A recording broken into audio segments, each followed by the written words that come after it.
It is 5:33. I would like to call the Parks, Recreation, and Arts Commission to order. City Clerk, would you please do a roll call vote? Commissioner Soto is absent. Commissioner Dolan.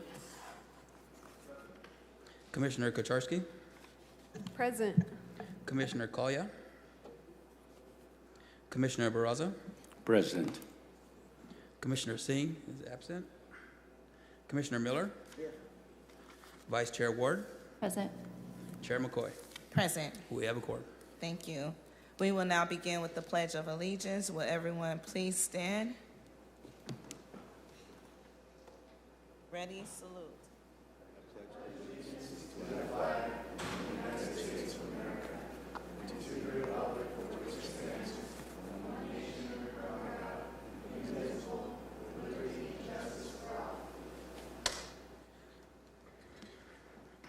Thank you. City Clerk, are there any changes or proposed changes to the agenda tonight? There are no changes. Thank you. Is there a motion to approve the agenda? I'll make a motion to approve the agenda. Thank you, Vice Chair Ward. Thank you, Commissioner Miller. All in favor say aye. Aye. All opposed say no. This item is approved. We will now move on to the approval of minutes. Are there any changes or proposed changes to the minutes from September 30th, 2024? There are no changes. Thank you. Is there a motion to approve the minutes? So moved. Thank you, Commissioner Dolan. Is there a second? Thank you, Commissioner Miller. All in favor say aye. Aye. All opposed say no. This item is approved. We will now move on to subcommittee reports. This item is a discussion item for the commission, and no public comments will be taken related to this item. Does the Parks Master Plan Subcommittee have an update it would like to provide to the commission? No, Madam Chair. Thank you.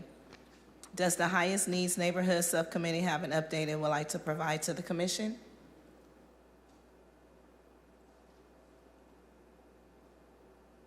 The work goes on. So we have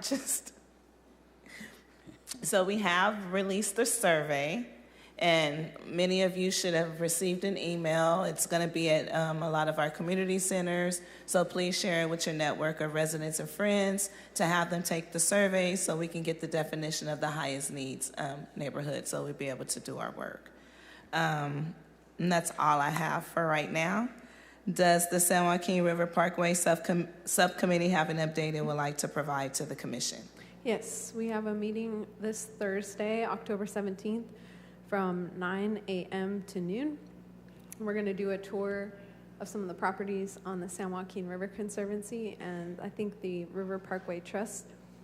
Everyone here is invited. We'll meet at the San Joaquin River Conservancy main office, which is on Lanes Road. And I believe Sarah can send the agenda, or I can if somebody needs it and wants to come and that doesn't know where to go. So that's the update for now. We're going to take a look at some of the properties and get a better idea of the opportunities and the needs for the entire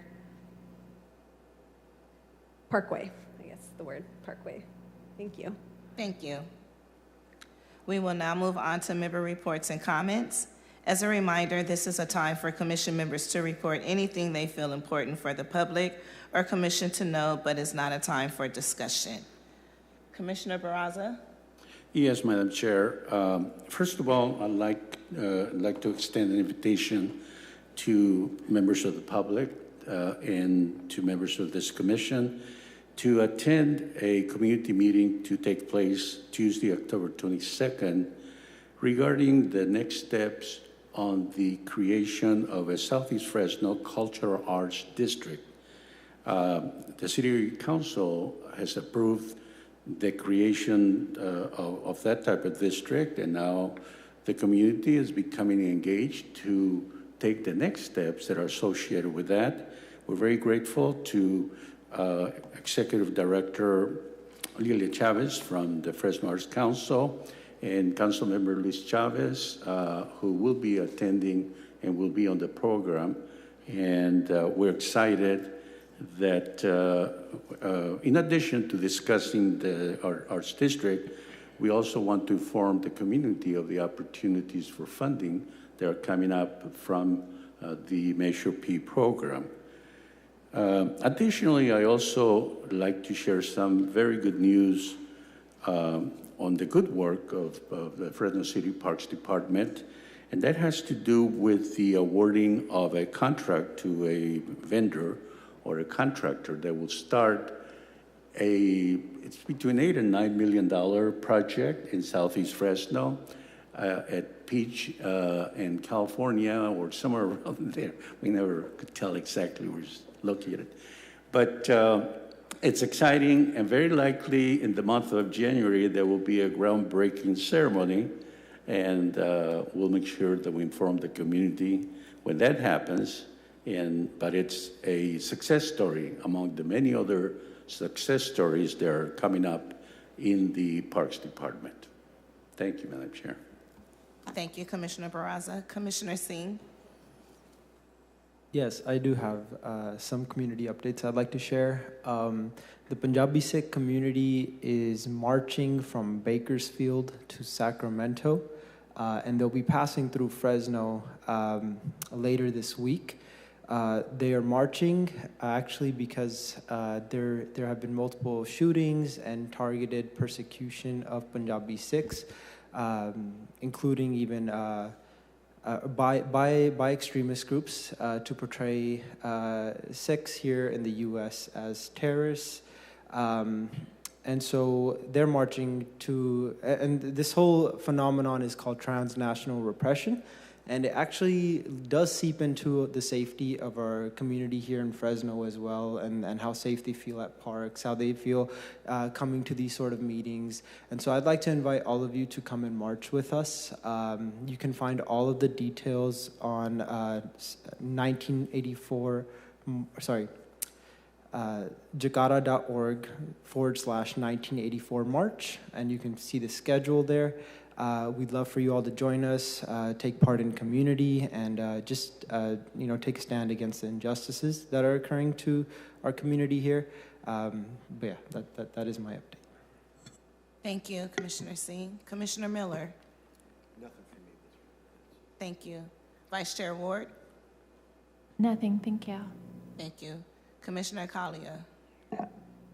Hi, I have a question for you, Jose. Where did that $9 million come from for that contract? The money, actually, I could defer to our Parks Director, but it was the money, it's federal money. I can't remember what they call that. What do they call that source of money? So a portion of that is ARPA funding, the American Rescue dollars. Mayor back in, I believe it was FY24, set aside $8.5 million of that money. So that's how we're building a portion of that. Thank you. Commissioner Karchowski. Nothing, thank you. Commissioner Dolan. Nothing at this time, thanks. Commissioner Soto. I just want to take a moment to acknowledge Indigenous Peoples Day today and acknowledge that we are meeting on occupied land and acknowledge the ongoing occupation that is happening to the indigenous people of Palestine. And I just want to voice my strong support for all indigenous people all over the world. Thank you. Thank you. I would like to give a shout out to, I can't remember his first name, but Officer S. Ramirez, I believe. I had a conversation with him last Sunday. He was talking about how good of addition the park rangers is because it allows them to really do their job, and it allows the park rangers to be out in the community, building relationships with community residents who visit these parks. And he just really put a light on West Fresno, saying how West Fresno is a really good community, how everyone knows everyone, how everyone helps everyone, and he really loves being assigned to West Fresno. He really loves that his kids are able to receive education in West Fresno at Computech and Edison.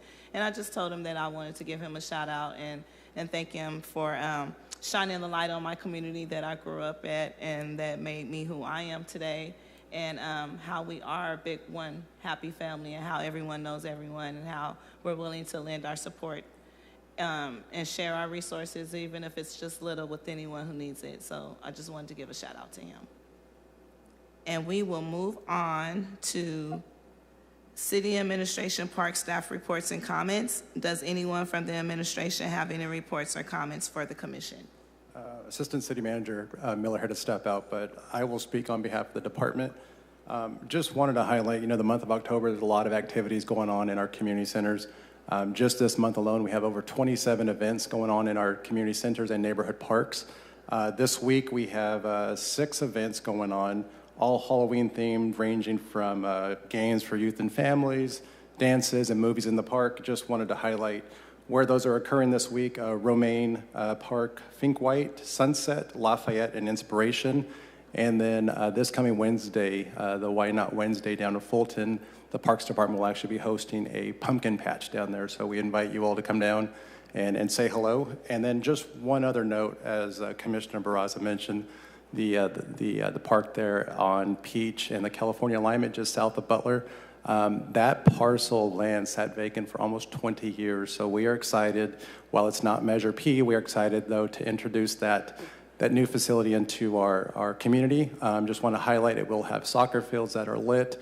One of those fields will be a synthetic turf field first here in the city of Fresno, with field hockey as well as soccer, play amenities, picnic structures, walking path, and a number of other activities for the community. So we're excited to break ground on that, hopefully early 2025, and deliver that to the community. So with that, I thank you for the opportunity to speak. Thank you. Thank you.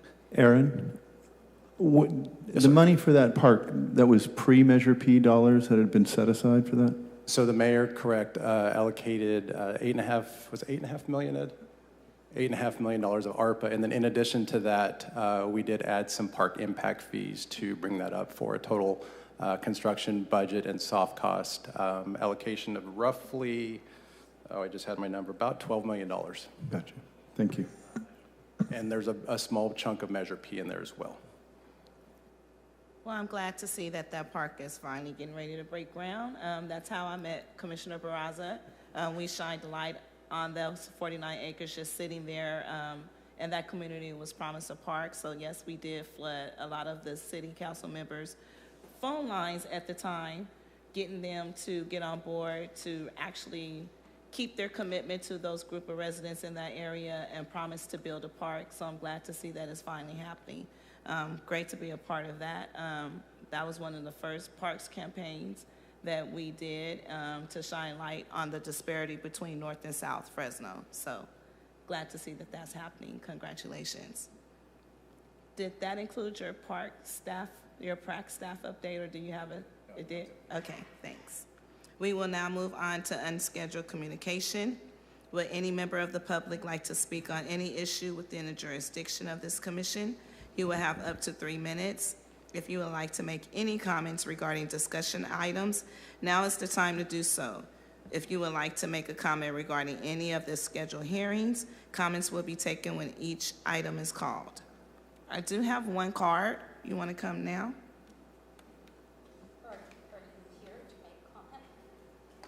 Okay, can I have Dr. Lilia Chavez please come up to the podium, and you'll have 3 minutes. Sure. Thank you. I too just want to acknowledge that this is Indigenous Peoples Day and that we are here on the unceded land of the Mono and Miwok people who are recognized for being stewards of this land and also for their artistic creations in the basket weaving that they created. And I also wanted to just remind the commissioners and the public that at your last meeting, you received policy recommendations and you also received grant guidelines. And I haven't heard any issues. No one has made recommendations for changes.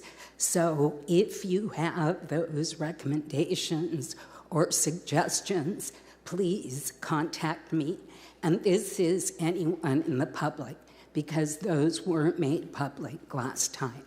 So I just wanted to remind folks so that at the next meeting, hopefully we can move forward with those guidelines. Thank you.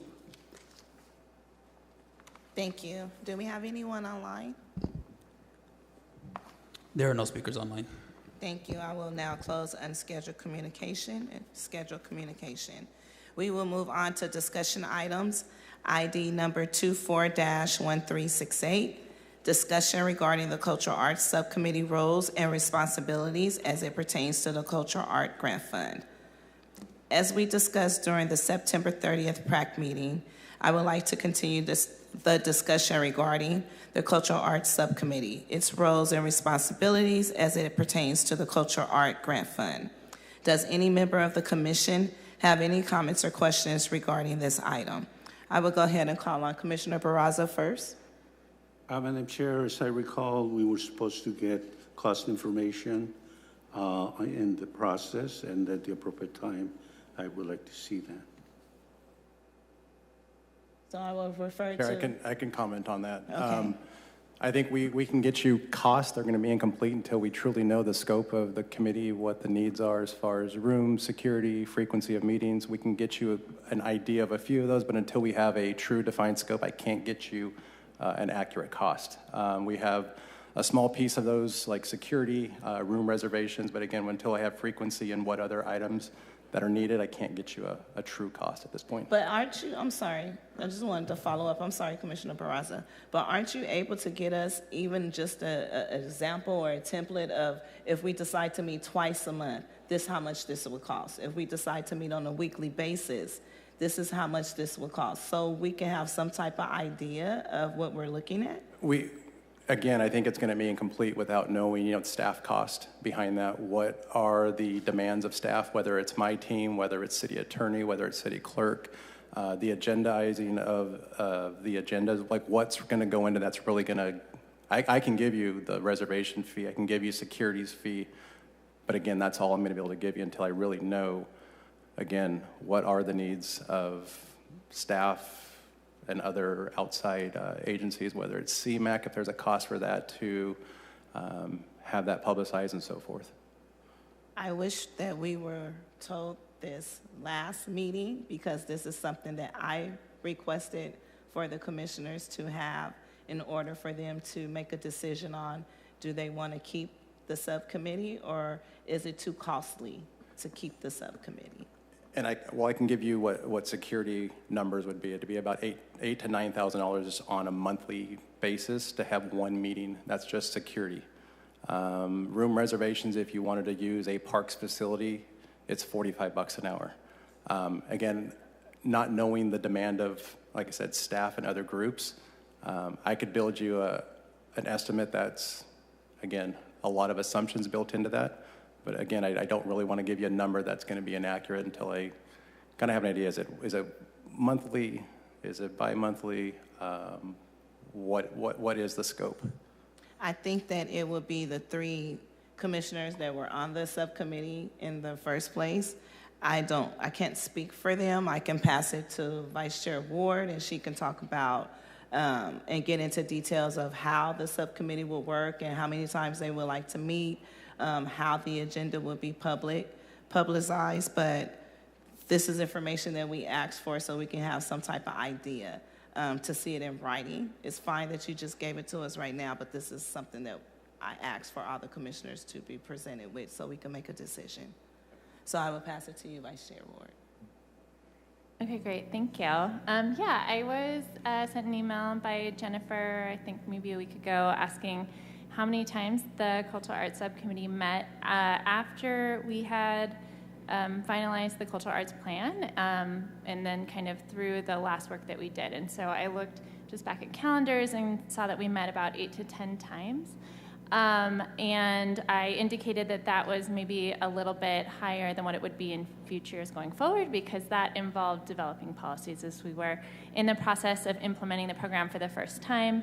And it seemed to be something that we were able to move through our recommendations for the current round of policies and grant procedures more quickly. A few other things. I mean, we had spoken with the Arts Council about them hosting the meetings at their location, which wouldn't incur a charge to the subcommittee. And as far as CMAC, I currently serve on another commission where we're just told this, the CMAC, contract with the city only accommodates certain groups that are already cleared like a year in advance, so we're outside the budget. So I imagined that this subcommittee was also outside the budget and would not be broadcast on CMAC, I did want to kind of explore this, though the continued interest, I think, in the Cultural Arts Subcommittee meeting was a little bit twofold. One, it seemed like we were going to have some ongoing meeting needs if there's going to be multiple rounds of solicitations incurred during one grant year. And I was just speaking with Angela a little bit before the meeting began. It seemed like we would meet in maybe 3-month periods if the applications are open for 60 days each, and then go through the kind of review, recommendation of allocations, proposed grant process. And Angela indicated it might be possible to do that on an ad hoc basis if we formally close out and go dark in between these periods. And the kind of second reason why I was hoping that we would continue these discussions was that I think it's possible, even if it is an ad hoc committee, we could make it open to the public if people would like to participate. It's not required to follow all the same Brown Act things if it is an ad hoc committee, but I think it is possible for us to invite more people in, even in that kind of setting. So I was hoping maybe, Angela, we could hear a little bit more from you on that.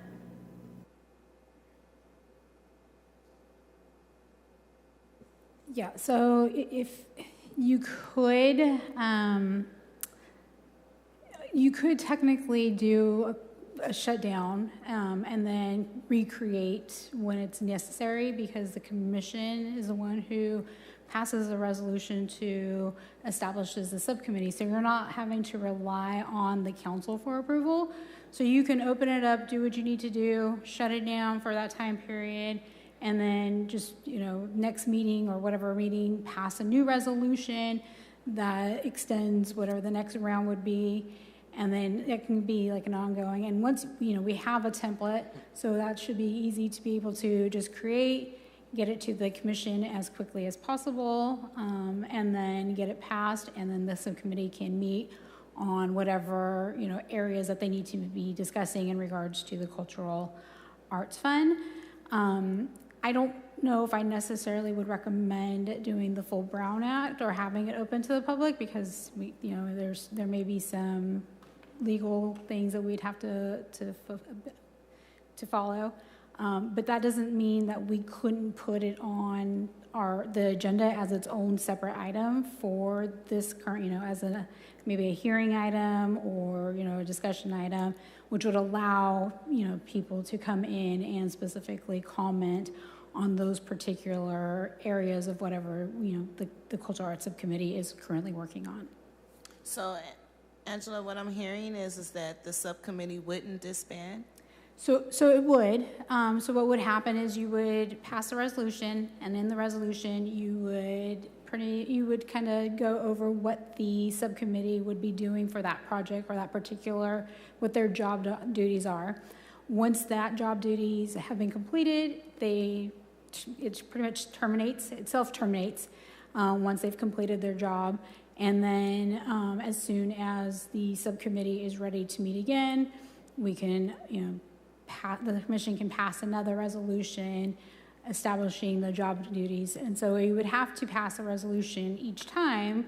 But yes, you could, shut down, and you could reappoint the same members if you want to the committee each time. It's at, the chair's discretion as to who will sit on the committee. So that can be, something that can occur every time, is the same commission members can sit on it, or if somebody doesn't want to, then a new commissioner can be appointed. And do you have an estimate cost of what that would be? So that is covered under our current, Okay. Under the Parks and Pracs current budget. It's Okay. separate. So the ad hoc is covered under the Pracs current budget. Any standing committee outside of that, that's a different, separate conversation. So how would we go about passing the resolution? What would be the wording? So just kind of like we did with the highest needs and the San Joaquin, where I could just I'll draft some language. It would come to the commission. The commission would take a vote and adopt, or we can discuss, which their duties are going to be, and then approve it, and then the commission the subcommittee is formed under that resolution. So we have a standing template similar to what we've done in the past for some of the other subcommittees that are ongoing right now. I don't want to speak for the rest of the commission. I want to give everyone a chance to speak, but I think that might all be in agreement to draft the resolution so we can pass it, but I will go ahead and call on other commissioners, or if they have anything to say in regards to this discussion item, please feel free. I will go with, I see Commissioner Dolan. Madam Chair. I think we should go ahead and have the resolution drafted. We don't really know what we're going to vote on until we see that language and understand it fully. So I think that's a good investment of time and effort. Thank you. I think what City Attorney is describing is the scenario if we were not to create a standing committee. Isn't that correct? That is correct. The concern I have is that as you describe the duties and functions of the subcommittee, every time that subcommittee is created, if those functions happen to be very much the same every year, doesn't that come across like we're circumventing the process not to comply with the Brown Act? No, because it would be specific for a task. So, for instance, the guidelines, the commission can only review and amend the guidelines once a year. So you would want to have a resolution that's specific to the subcommittee to work with, either the Fresno Arts Council, or to gather information and insight as to, what they want to see in these guidelines. And then they would bring that back to the commission for either approval or adoption of amended guidelines. So that would be one resolution. Under the current agreement for the Cultural Arts Fund, the subcommittee helps assist with the scoring and then the recommendations. And so because it's a new grant cycle, it's a new task, and it's not considered to be repeating itself. So we're not running into the issue of the Brown Act, because each time the subcommittee is created to do a specific thing, it's for a new item, not necessarily the same one that we've had, we discussed in the past. But the tasks being performed are the same. I mean, you can change it. It just depends on what it is. I mean, it is kind of similar, yes, but it's also for a new purpose. So every time they meet, we will have to do a resolution? No, not every time they meet. What you would do is you would, for instance, the commission's in the process of reviewing and amending the guidelines. So the commission could pass a resolution delegating its authority to the subcommittee to work with, Parks or Fresno Arts Council to go through those guidelines, make any type of recommendations, any changes, and then the resolution would require that the subcommittee come back to the commission for full approval. Once those guidelines have been adopted by the council, then that would pretty much shut down the subcommittee. And then Fresno Arts Council would take the grants out through their notice of application. And then once all the applications have come due, then the commission can pass a new resolution or another resolution requiring or delegating its authority for the subcommittee to grade and to work with the Fresno Arts Council to make the recommendations to parks. And then once the applications have been approved by the commission, then the subcommittee would go dark again. So that's how you would, my recommendation would be if the commission wants to move forward with keeping ad hoc committees. Thank you.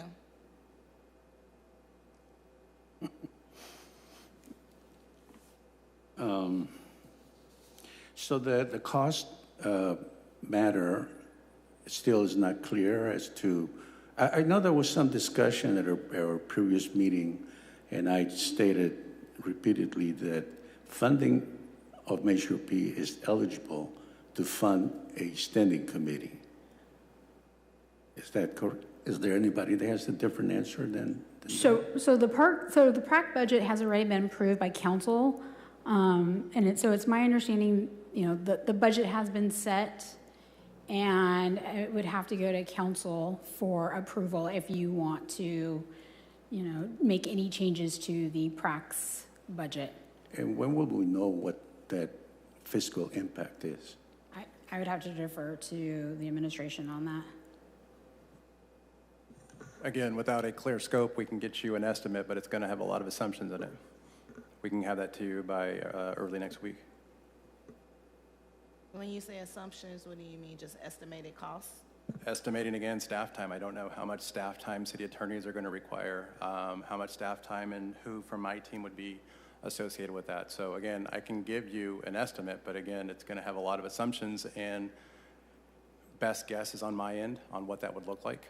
So what if we wanted to keep it kind of like how the subcommittees meet on Zoom, and it's maybe one or two PrAC staff that are on the meeting?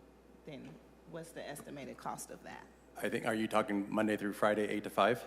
No, like my highest needs subcommittee, I think we met twice, and each time we had Sarah, Jennifer, and someone else on those meetings with the three of us.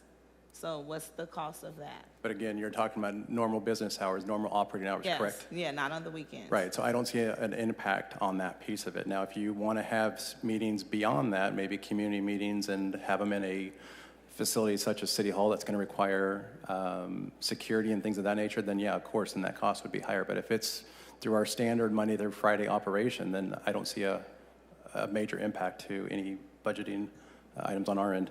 I think that's, and again, I will pass it to Vice Chair Ward, who was on the subcommittee. But I don't think that they're talking about anything outside of the scope that they normally would meet when they were the subcommittee, not on the weekends. So I think what they're looking for is the cost-efficient way to keep this going, to be able to assist. And I personally, as long as it's not a cost to city and it's already built in the city budget, I don't see why we can't just pass a resolution. And this is the ad hoc committee, correct? Yes. Yeah, I don't see, again, with that scenario, I don't see a budget impact. Okay. Now, if you're talking about separate meetings, then obviously, then yeah, that's where the other items that I mentioned come into play. Well, you guys can't have separate meetings, or we're going to have to pay for it. I'm just putting it out there. But I'll go ahead and pass it to Vice Chair Ward. She can have the last word on this item if there's no one else that wants to speak. Go ahead. I do have a question. So the last meeting, I had asked about just extending the life, I guess, of the committee, or the existence of the committee, to be able to fulfill all of these, roles. As far as the guidelines and grading and all of that. I'm just curious if someone more informed than I am can speak to what the advantages are to having a standing committee versus just extending, how long we have the ad hoc committee open for, because it's, from what I'm hearing, it doesn't, I don't hear any real advantages, and it sounds like it would be the most cost-effective solution as well. So I'm just curious what you know, Madam Chair, if I may, I think the word ad hoc is, if I understand it correctly, means temporary. Therefore, if you continue the life of the subcommittee, then it's no longer temporary. It becomes, I don't know how long it has to be alive in order for it to be a standing committee. But at some point, we have to know, is this truly an ad hoc committee or is it a standing committee? I think the difference in someone from the city attorney side or the pracs department can correct me is the cost. So it's not necessarily the cost itself, it's what the purpose of the committee is. So with an ad hoc, yes, it is temporary. You have specific jobs, requirements, duties, certain projects, or, you know, the commission will direct the subcommittee to do a certain thing. Once it's been met, then it terminates. With a standing commission, it's established for a specific purpose, and then it's continuing. So it's an ongoing thing. So once the committee is meeting on for a specific purpose, then it starts to trigger the Brown Act issue, and that's where the standing committee would need to come into play, because you're going to be subject to the Brown Act. As for the cost, the difference would be is because an ad hoc is a temporary, it falls within the parks or the pracs, budget, and it's, the purpose. Outside of a standing committee, that's a separate body within the parks, and so it's going to require additional fees to cover that standing committee outside of what has already been budgeted for PRAC itself. So PRAC, when we do the budget, we'll take into consideration some of the ad hoc committees for specific purposes, because we understand that PRAC's gonna have to do the guidelines, the master plan. So we understand, and that's why it's created.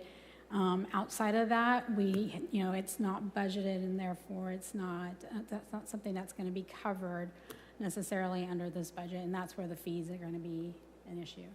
Thank you, and I appreciate you explaining that, and I think I understand that difference. My question was more, is there an advantage to having a standing committee versus an ad hoc committee?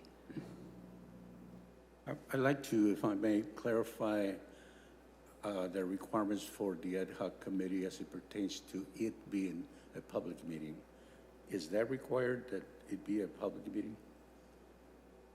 As the ad hoc, no. Brown Act does not apply, and so it's not subject to the same requirements of open and public as a standing committee is. But we could add that onto the agenda and have an open discussion with the public about what the ad hoc's roles and responsibilities or what they're doing within the arts grant. Yes, so you can add as a hearing item or discussion item, probably better a hearing, similar to what we have now, where we kind of have like a continuing item in regards to allowing people to comment on the master plan. During the time that the subcommittee is working, we can add an item to the agenda that allows for comments, feedbacks. The subcommittee can put an item on the agenda that they want to hear people, from the public on.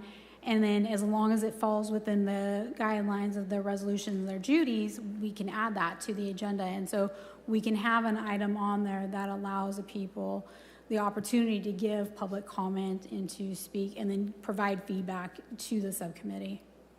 Thank you. And the second question is the ad hoc committee required to have minutes? No.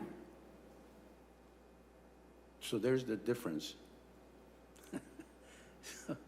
Couldn't this commission request minutes from the ad hoc committee? They could, yes. So the commission could. It's just not required under the Brown Act for publicizing it.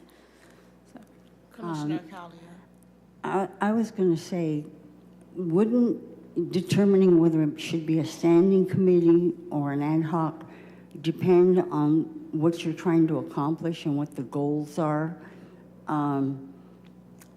if we're doing the ad hoc committee, is it going to leave out anything that a standing committee should be doing, and vice versa? I think we need to know what we're trying to accomplish here and which category it would fit in better with. That's all I have to say. I will go ahead and give the floor to Vice Chair Ward to respond to your question. Okay, yeah. So from my perspective, the things that the Cultural Arts Subcommittee assists the Commission with are kind of three areas. One is we do kind of a focused review and work through on proposed grant guidelines and policies before they reach the Commission. And so some of that work has already been done, but that can only happen once a year because then it can only be presented to the City Council once a year. And then it's written into the Arts Council contract under deliverables 5 and 6 that the subcommittee work with the Arts Council around the process once the grant awards have been received, and then reviewing to kind of recommend allocations and assisting through the acceptance of the grant awards. And what the reason I think too, part of why we're kind of looking at it, to make sure it would still fit within the ad hoc structure for this upcoming year, is that there was an intention to separate the operating grant process from the project grant process. So then the Cultural Arts Subcommittee would have one task around guidelines, which is probably going to be concluding soon, and then one process around the operating grant process for that year, and then one time that it works on the similar process for the project grants. And those things that need to happen can happen under the umbrella of ad hoc committee? Yes, I believe so. Yes, that's correct. They can do that. And if you're breaking up the grant between a project and the operating, I would still consider that, depending on the time between, that could still be considered one project or one under the resolution. And so you may not necessarily need to completely shut down or terminate if it's still depending on how we define it. So I think there is a way to allow, under the ad hoc, the ability for the subcommittee to fulfill its obligations under the agreement. And Angela, the same people can be on multiple ad hoc committees. That's correct. Yes. So the chair could appoint the same people for different assignments. Yes. Working during the same time. Yes. Oh, and I forgot, there's one other thing that we help with, the Cultural Arts Plan, but that's only updated once every 5 years. So that one won't be coming around for a couple years. Well, if there are not any more questions or discussions on this item, do I have to make a motion? Or it's a discussion item now? It's just a discussion item. I just need to know. I would advise to write the resolution if there's no objections from the rest of the commissioners for an ad hoc committee. Okay. Perfect. Can we include the requests for public engagement as well as minutes? So how the public engagement and minutes would come, correct me if I'm wrong, Angela, but from what I heard is that when we're doing the agenda setting, then I have to request or have a request from one of the commissioners to add it onto the agenda as a workshop or a hearing. I would recommend putting it as a hearing, because then it allows the public to speak specifically on those particular items. And while the ad hoc, we could have a standard, just a standard item for the agenda. And if there's something more specific that the subcommittee wants to discuss, we could either add it or amend the item. So kind of similar to, our hearing to receive public input on allocations, we can do something similar to that allows for specific to the guidelines or specific to the cultural fund, or like I said, if there's something more specific, we can always amend or add it as well. So we can do that. I can, in the resolution, if the commission wants minutes done, then I can direct the subcommittee to, do those minutes and then to present them to the commission for their review. And any, as well as any updates will have to come back to the commission. Perfect. Any objections? Chair, if you don't mind. Angela, just one point of clarification. I think you mentioned it, but I just want to make sure. So the standing hearing item that we have every meeting, would we just add language to then include this piece?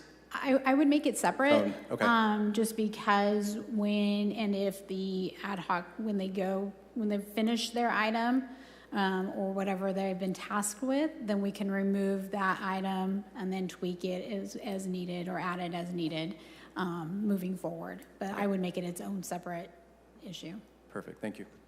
Commissioner Barraza. Madam Chair, I think the reason this matter became a concern was the abruptly way in which was eliminated. It wasn't even on the agenda. It wasn't even discussed. That was the reason why we said, what the heck? Why did it disappear? And I say that with a lot of respect. I think we just have to be more informative, more transparent, and let the public know this subcommittee, whenever the decision is made to end it, that the public is aware and the world knows what's happening. Don't just erase it from the agenda and don't tell us. I think it was added on the agenda and it was put in the script, and I do believe that I read that this subcommittee was dissolved because their tasks were finished, just like any other subcommittee that we have.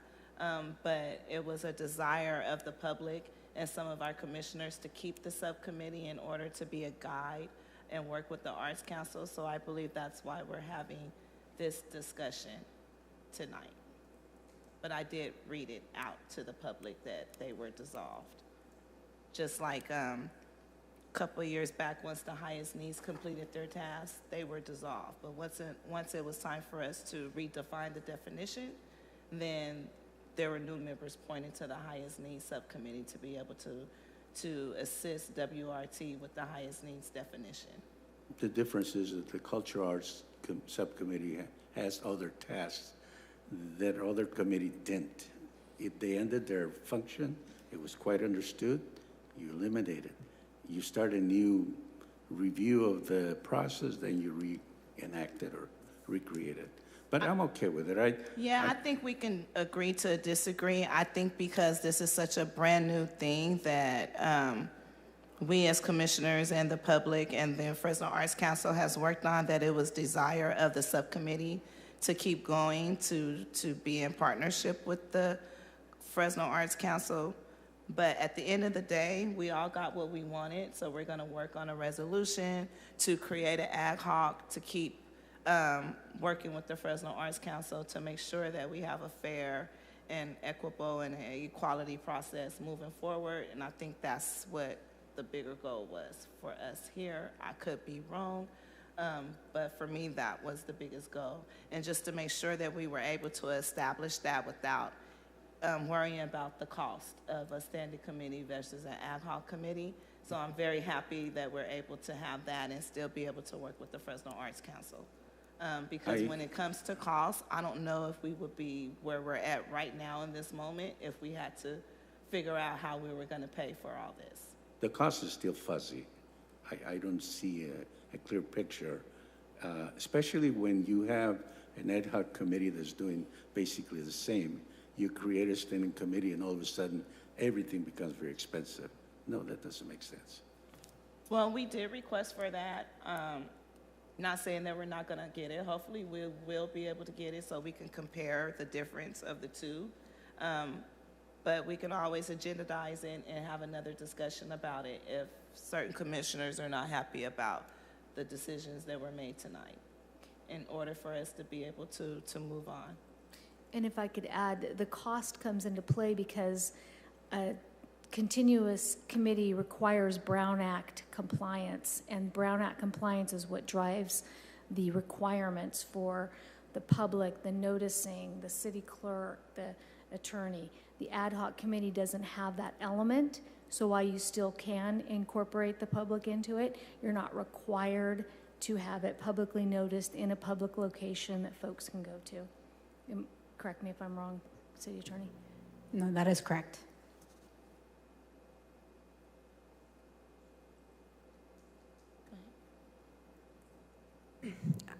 I just want to say I'm in favor of using the ad hoc committee tool to support the Fresno Arts Council at this time with the tasks that are in front of us, with the guidelines and the process that the vice chair explained to us about grants received and acceptance of awards. I think that's the right tool for this commission that we can use at this time, and I'm in favor of that getting drafted so we can approve it and help support things moving forward at this time. Thank you, Commissioner Karcharski. Any other discussions on this item before we move on to hearings? Thank you, and we will now move on to hearings. Hearing number ID 24-1377, hearing actions pertaining to the Parks After School Recreation and Community Service Parks Department fiscal year 2026 budget build as it pertains to the capital projects portfolio. 1, presentation overview of Parks Department fiscal year 26 capital projects portfolio. 2, receive public input on expenditures related to the Parks Department fiscal year 26 budget. 3, action, make recommendations to the City Council for adoption of expenditures in connection to the Parks Department FY26 budget. Would someone from the Parks Department please begin the presentation? Hi, Summer. Hi, good evening, Commissioners. My name is Summer Rooks, and I'm a Projects Administrator for the City of Fresno Parks Department Capital Improvement Division. I, along with my colleagues tonight, are very excited to present to you the annual update of the Parks Capital Projects portfolio for fiscal year 2025. The format of tonight's presentation will include a brief summary of how capital projects happen, a rundown of each of the Measure P funded projects within our portfolio, and where they are in their life cycle. Then we'll provide information on next steps for fiscal year 2026. So we have a lot of really good information to get through tonight, so I'll ask that you hold all questions until the end of the presentation. As a reminder, tonight we will be reviewing all the projects that are funded by or in part by Measure P. And for some context, this includes a total of 89 out of 108 total active projects, representing approximately $43.8 million of the $98 million total FY25 capital project budget.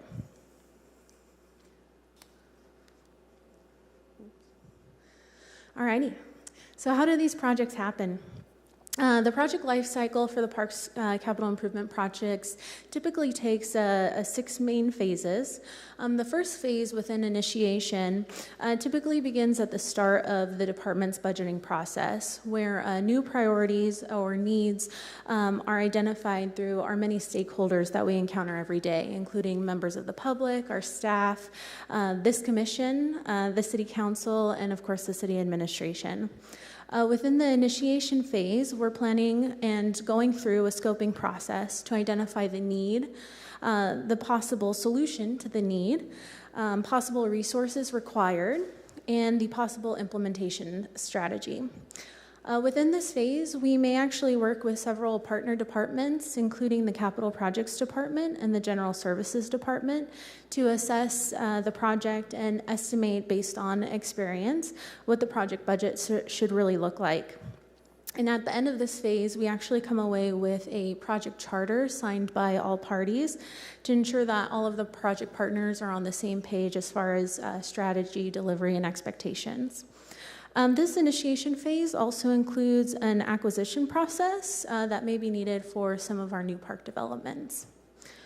After initiation, we proceed into design procurement to obtain and contract with a qualified consultant to complete the design of our improvements. So listed here on screen is a traditional method of procurement for these design consultants via a request for a qualification or RFQ. However, in the last year, through a similar competitive process, our partner departments have obtained on-call design consultants to help reduce that onboarding time. Additionally, the Capital Projects Department has begun building their internal design services to, again, supplement these more traditional resources. Once we onboard a designer, we proceed directly into design. And so that actually may entail site analysis and some initial outreach efforts to help inform our conceptual design, we often referred to as a master plan design. And from there, we continue to proceed through the design milestones. So schematic design at 30%, design development at 60%, and our construction plans or our bid documents at 90%.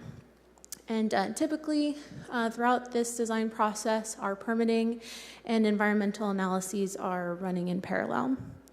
I will also mention that the community engagement processes on these projects is continuous. So as we keep this continuous process going, it helps us to inform the design at every stage and ensure that we're really capturing the priorities of the community as they're described to us. So after design, after we have a really solid basis of design, we are ready to begin the construction procurement process. So this requires the finalization of all of our plans and our bid specifications. And typically we advertise the bid. Once bids are received, with the help of our purchasing division of the General Services Department, bidders are qualified as responsive and responsible, and the low bid is identified. And typically, the award of a contract bid will require council action. And before we get to the most exciting phase, before that, there's a short pre-construction phase that includes just a lot of paperwork to include bonding, insurance, contract execution, etc. And this pre-construction phase also includes the confirmation and ordering of our materials for construction. Once we get to construction and we're building, throughout the construction process, we are monitoring almost daily the performance of the contractor, again, through the help of our partner departments. And when the project is substantially completed, we'll complete a final site walk to identify any small items that may need to be addressed via a contractor punch list. After the completion of the punch list, we get to close out the project and open the amenity or the new development for the public to enjoy. Now, depending on the size, scope, material lead time, budget availability, etc., the entire life cycle of a project may take anywhere between 9 months to 2 to 3 years. Okay, so now that we've had a drill down on how projects happen, I will briefly review the projects and which phase they're within. I'll provide the project name and the park that it's associated with, and on screen you'll also see the phase that it's currently funded through. And again, if you have, if you'd like more detailed specifics on each project, please feel free to ask at the end of the presentation. So, within our planning phase here, we have a new development at Dakota and Barton, just south of Granite Park, and landscape improvements to Roding Park. Again, these are at very high level scoping and ideation. Summer, quick question. Do you want our questions held after the presentation? Yes, ma'am. Yes, please. Okay. Are you gonna? Yeah, I'll just wait. Okay, cool. Yes, we have many details on each project as needed. So within our estimating phase, which again is a more detailed look at the scope, possible assessments that may be needed, and establishing a really comprehensive project budget, we have drought-tolerant landscape improvements at Hinton Park, multi-stripe courts at Lyons and Logan Park, a monument sign at Logan Park, south parcel improvements at Maxiel Parks, futsal courts at Romaine, or a futsal court, excuse me, at Romaine Park, and general facility improvements at Veterans Memorial.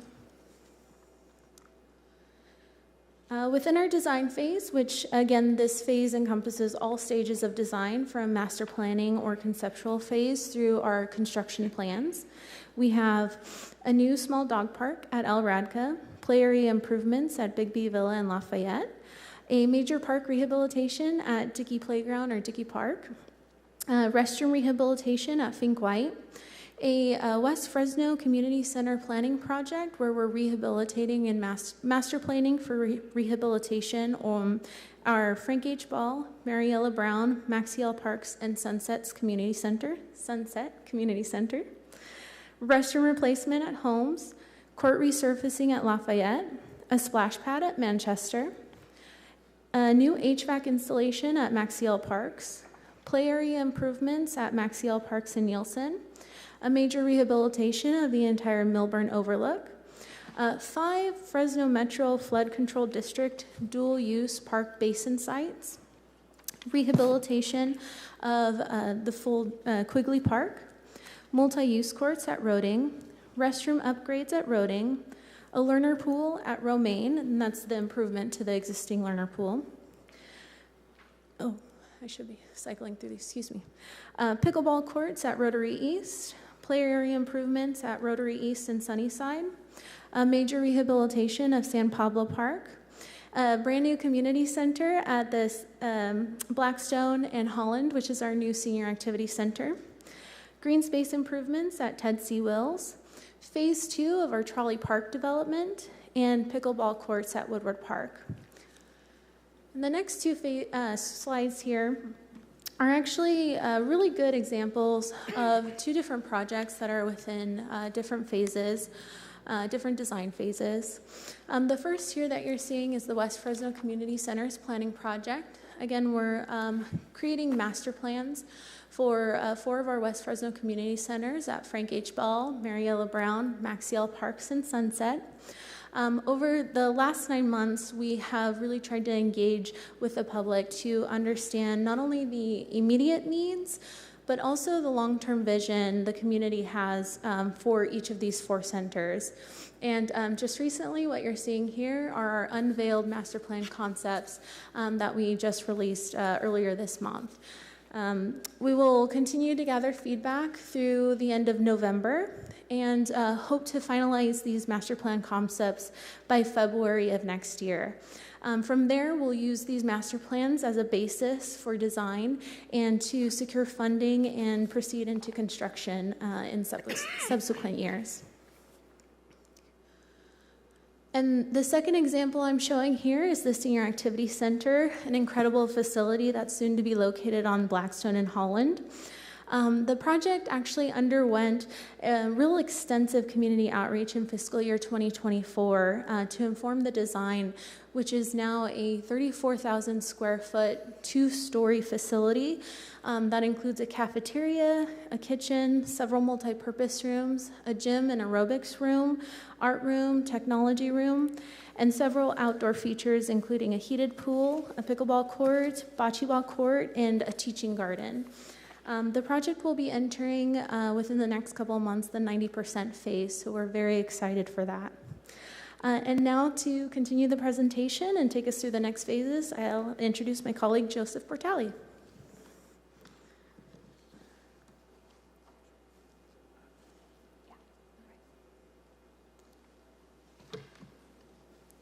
Good evening, Chair McCoy and members of the Commission. My name is Joseph Portali. I'm one of the projects administrators at the Parks Department in the Capital Department.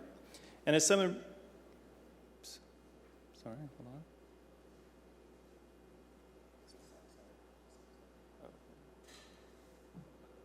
Oh, gotcha. Sorry about that. As Summer mentioned earlier, pre-construction is the point where we're writing bid specifications, advertising and receiving bids, receiving council approval, and then working through with contractors on bonding, insurance, determining material lead times, et cetera. And so the parks that we have in pre-construction, or the projects that we have in pre-construction,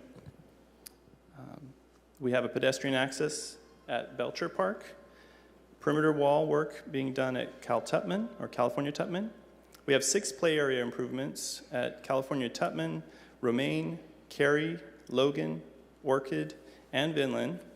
We have 2 cricket conversions, or field cricket conversions, one at Jaswant Singh Kalra Park and one at Regional Sports Complex. We have restroom rehabilitation being done at Lafayette Park. We have pool fence improvements at Mosqueda And South Building rehabilitation is being performed at the Paul Capriglio Center. We have new development at South Peach Park, which was mentioned a little bit earlier. We have play structure improvements at Roding and a wrought iron fence at Rotary West. And at Vinland, we have pickleball courts and futsal courts. So I would like to share 2 examples of projects in pre-construction. First, South Peach Park. And some of this has already been mentioned. We're currently in pre-construction phase 1 of the 49-acre park. We'll be installing the first synthetic turf field in our park system, and as well as field lighting, we'll be installing a natural turf field as well. We'll be installing 2 play structures with shade, a picnic area also with shade, exercise equipment and restrooms. And at the park we'll be planting over 100 trees. The park will also include 129,000 square feet of landscaped area and 150,000 square feet of green space, not including the fields themselves. And another example of a project in pre-construction is Roding Tot Lot Improvements Project. Roding has some of the oldest play structures in the city, and we're really excited to be able to replace them with beautiful new play structures. We'll be installing 2 new play structures, including shade, along with soft fall safety surfacing, updated ADA path of travel including parking. And this project will be replacing one of the few remaining metal slides in the park system. And we're very excited to have this many projects in pre-construction, because that means in the next 3 to 6 months, most of these projects, if not all, will be moving into construction. And as Summer mentioned, a project in construction is pretty self-explanatory. We're in the process of building the park or installing the amenity. And we are constructing a new park at Broadway Parquet. Oh, sorry, thank you. I'll hold that. We're constructing a new park at Broadway and Elizabeth, and it's called Broadway Parquet. We're completing landscaping and site improvements at Eaton Plaza and the Water Tower. And at Cary Park, we're completing a petanque shade and bleacher improvements project. And it'd be hard not to get excited about Broadway Parquet.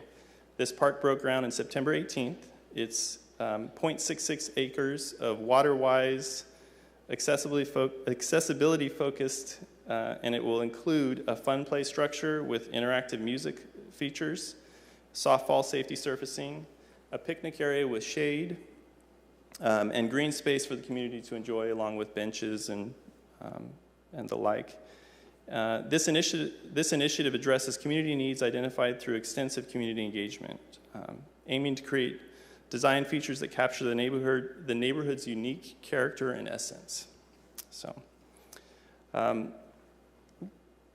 and we have our completed projects. And the next 2 slides give us great satisfaction. These are projects that have been completed and are now available for the community to use.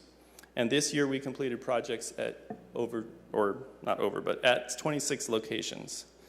So we had irrigation upgrades at Alradka Park. We had accessible picnic areas added to California Tutman, Lafayette, Logan, Robinson, and Sunnyside. We had security improvements at the Dickey Youth Center. We had parking lot slurry and seal and restripe projects at Einstein, Holmes, Jaswant Singh Kalra, Kaiser, Collegian, Mosqueda, Romaine, Selma Lane, Ted C. Wills, and Veterans Memorial. We installed a splash pad at Fink White and completed roof repairs at Holmes.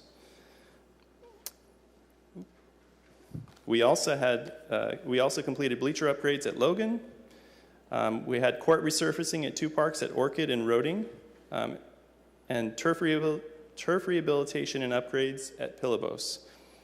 We had community center improvements at Pinedale and phase 1 of Trolley Park, play structure replacements at Willow and Balch, and play structure refurbishments at Woodward Park. So one of the many highlights of this,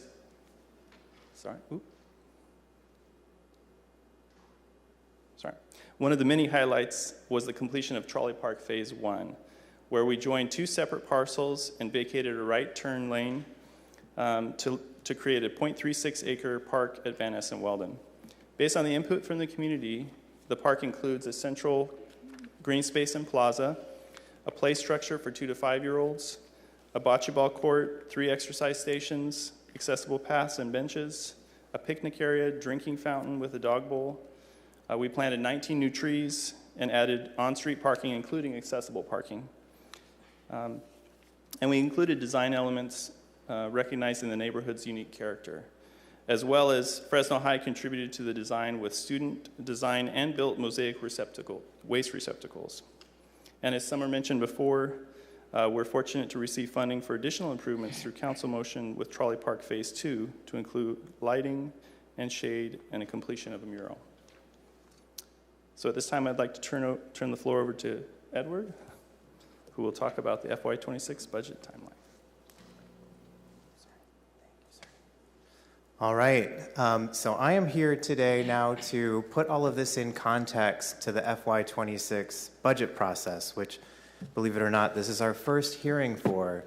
But before I do, I just want to point out real quick that Joseph and Summer did an incredible job of making that look so simple and straightforward.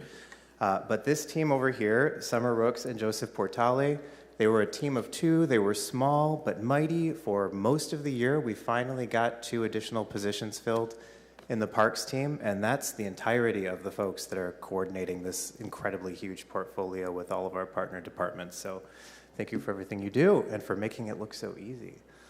Okay, so with that, I'm going to just run through. I'm going to bring these slides back every time we meet over the course of the budget process so that you can really keep an eye on where we are.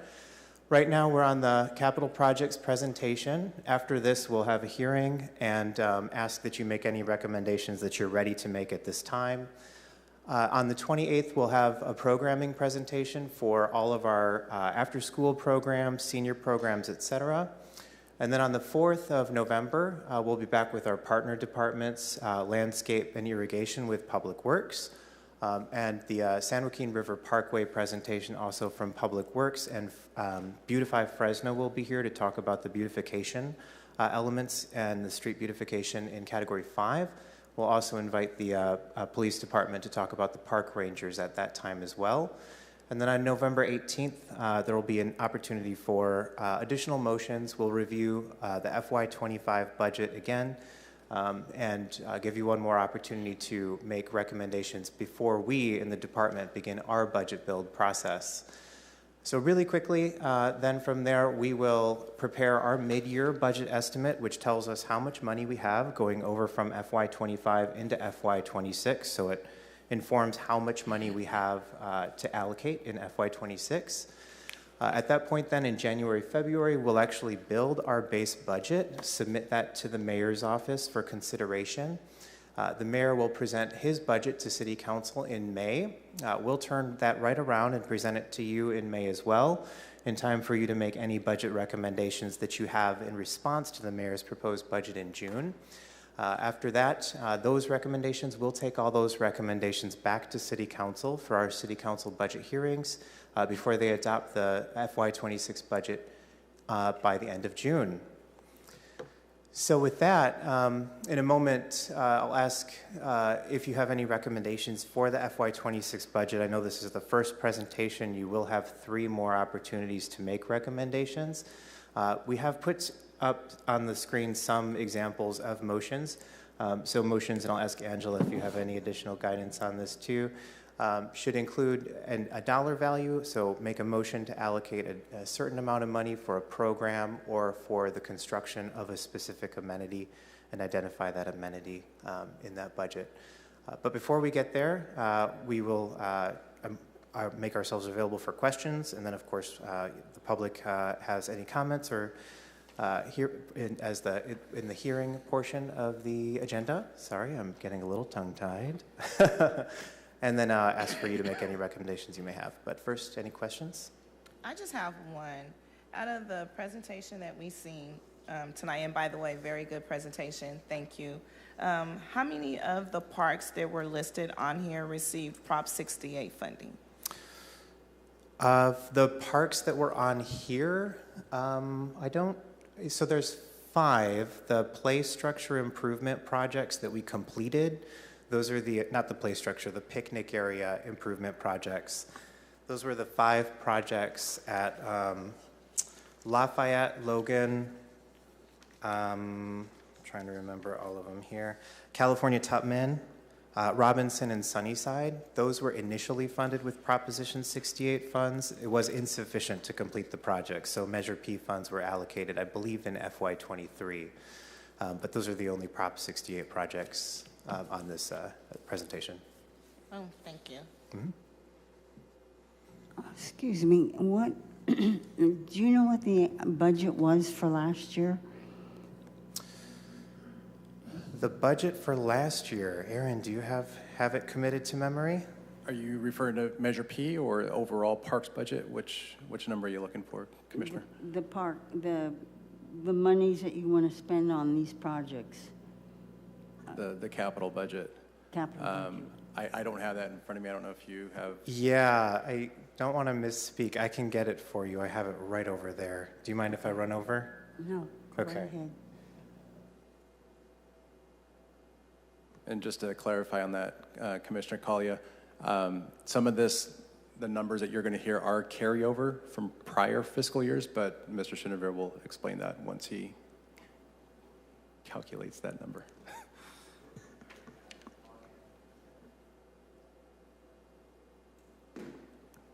Should have those totals. You know we're going to ask a lot of questions. Be ahead of us. Got a plan for every eventuality.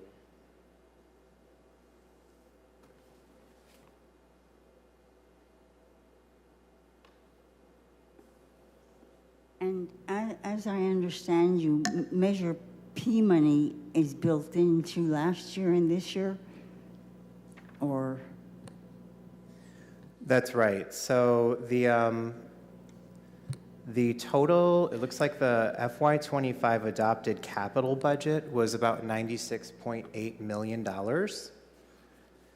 And that includes primarily carryover from FY24, right? So we had a lot of projects with really high budget dollars. If you think about like South Peach Avenue Park, which had over a $9 million budget, or Radio Park with 8.5. I always get them confused. And then Milburn, Dakota was 6. A lot of those were budgeted in last year. Those rolled out over into this year's budget. And then also additional Measure P or General Fund or American Rescue Plan Act dollars were also added in FY25. Thank you. Mm-hmm. How much funding do you anticipate from Measure P this fiscal year as you're building out the budget? I know there's an estimate, not an actual, but how much do you estimate will be received? So for I can tell you FY25, we have about $46 million in Measure P across the 6 expenditure categories. Mm-hmm. So of that, of course, about $10.5 million each for Category 1, high needs, and then non-high needs. And then I don't have the number committed to memory for Category 2, but yeah, we can get those for you. Thank you. And can you share them with all commissioners? Mm-hmm. Thank you. And it was on last week's presentation too. That first, we've got all those budget numbers, so we can get those for you. Thank you. Mm-hmm. Madam Commissioner Chair. Soto? Oh, sorry. I was just wondering, and I apologize if I missed something, on the completed projects, I noticed there's a couple of numbers that don't have a name or a project next to them. Do those have any significance? It's just the number is the number that corresponded to the parks identifier in the most recently adopted Parks Master Plan. So since some of them didn't exist yet or they weren't included in the, I think it was 2016 Master Plan, they don't have a number, but they'll be in the technical update. Got it. Thank you. Mm-hmm. Thank you, Madam Chair. How much money is it allocated for the homeless? Problems, issues, assistance? I know Measure P is eligible to be used for the homeless, correct? I thought I read it somewhere that it was. So Measure P, so the unhoused population, as they are, also folks who use our parks would essentially benefit from investments from Measure P expenditure Category 1 to operate and maintain our parks, or Category 2 to build new parks. And they're certainly welcome in our programs and services that are funded out of Category 3. Among the other categories, arts and culture, street beautification, all of those elements would benefit the unhoused, but I don't believe there's a specific provision set aside for the unhoused. I'll have to look at the specific quote or what it says, but it says something about addressing matters relating to the homeless population. So I wanted to know if there was like specific allocation to assist the homeless in some fashion. And I live in Southeast Fresno, so that's my point of reference, where I see at the parks, I see a high concentration of outhoused, you call them? Is that the? Unhoused. Outhoused? Unhoused, my apologies, okay. So I just wonder if there is anything being allocated to help the unhoused population. Is there, or is there, or there is no specific strategy plan, or that falls under a different area of city government? I think that falls, I'm sorry, Ed, not to cut you off, but I think that falls under city council and their guidelines for the unhoused population and what they're currently doing and what they have funding for. I'm trying to remember the language in Measure P right now, and it doesn't reduce crime and homelessness in parks. So that doesn't mean that, to me, when I read that, doesn't mean that they're receiving funding from Measure P. I think that's where the park rangers may come in at to keep the park safe and to make sure that the unhoused is not doing any crimes or illegal activities or anything like that, but it doesn't necessarily read out to me that they're going to receive a portion of Measure P funds to be able to address it. Again, it says, reduce crime and homelessness in parks. So the revenues is the expenditure plan. Section 7-1506. The revenues generated by the retail transactions and use tax imposed by this ordinance shall be allocated by the City of Fresno on an annual basis with additional independent oversight provided by the Commission to ensure expenditures are consistent with this section. Funds shall be allocated for programs and projects that do one of the following: provide clean, safe neighborhoods for parks for all Fresno residents, reduce crime and homelessness in parks, update and maintain park bathrooms and playgrounds, reduce graffiti and vandalism in parks, maintain and improve after-school youth and senior recreational programs, provide job training for at-risk youth and veterans, beautify landscaping and remove weeds and litter along major roads and highways, create parks and neighborhoods that don't have good park access, including soccer and sports fields, improve walking and biking access to parks and trails, including the San Joaquin River Parkway, and expand access to local arts and cultural programs. Bless you to whoever sneezed. So that's what it says there, but I will go ahead and pass it to Director Aguirre to be able to explain some more to you, Commissioner Barraza. Thank you. Right, and I agree with you, Chair McCoy. The Section 2 there of the expenditure plan, Section 7-1506, we take that as pertaining to the park rangers, and the other activities, but we don't have anything dedicated for that particular need, other than the safety components that I think Chair mentioned as she read through the ordinance here. So I do know that's the only section of the ordinance that I've read that says anything pertaining to that, and we kind of look at that as the park ranger responsibility and roles that they have in our parks. Reduce homelessness at parks. Okay, that's a pretty strong statement. Okay. Thank you. Thanks for the clarification. I still think that means something, so we'll come back to that eventually. Thank you. Thank you. And I think just one more thing to add to that, as park rangers do come in contact with anyone maybe who's experiencing homelessness, they are offered a way of taking the city up on other tools that the city has in regards to homelessness, you know, giving them the support, contact information, and working with our HEART team. So I think that kind of goes hand in hand with the park rangers. I like that. So there is a resource for the folks that need help, and that's good to hear. Thank you. And I do agree with your concern is over the homeless, the unhoused residents in our parks. I do agree with that. I believe that we as a city, as big as Fresno is, can be doing more for an unhoused population, because it's not just a southwest or a south central or a southeast problem. It's a city problem, and you see the unhoused everywhere. And I feel that as big as Fresno is, that we could be doing more. So maybe we need to show up and speak up at City Council a little bit more to advocate for the unhoused population. Amen. I like that. Anyone else? All right, would any member of the public like to provide a comment regarding this item? You will have up to 3 minutes for comment. There's no speakers in-house, but we have one hand raised. 1 second, we do have one speaker in-house. Can I get you to fill out a card after you make your comment, please? Pardon me? Oh, yes, okay. It's after, please. Okay. Thank you. Okay, my name is Hugo Morales. I live at the 500 block of East Terrace in Fresno, in the Tower District.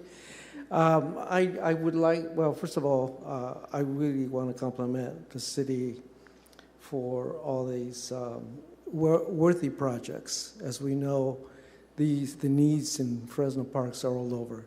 I mean, all over the city. It's not difficult to find a need, unfortunately, in Fresno. But what I'm curious about is about why we don't have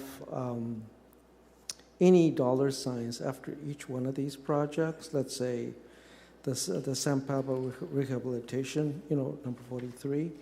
We don't have, for example, the amount of Measure P money used or connected versus the total cost.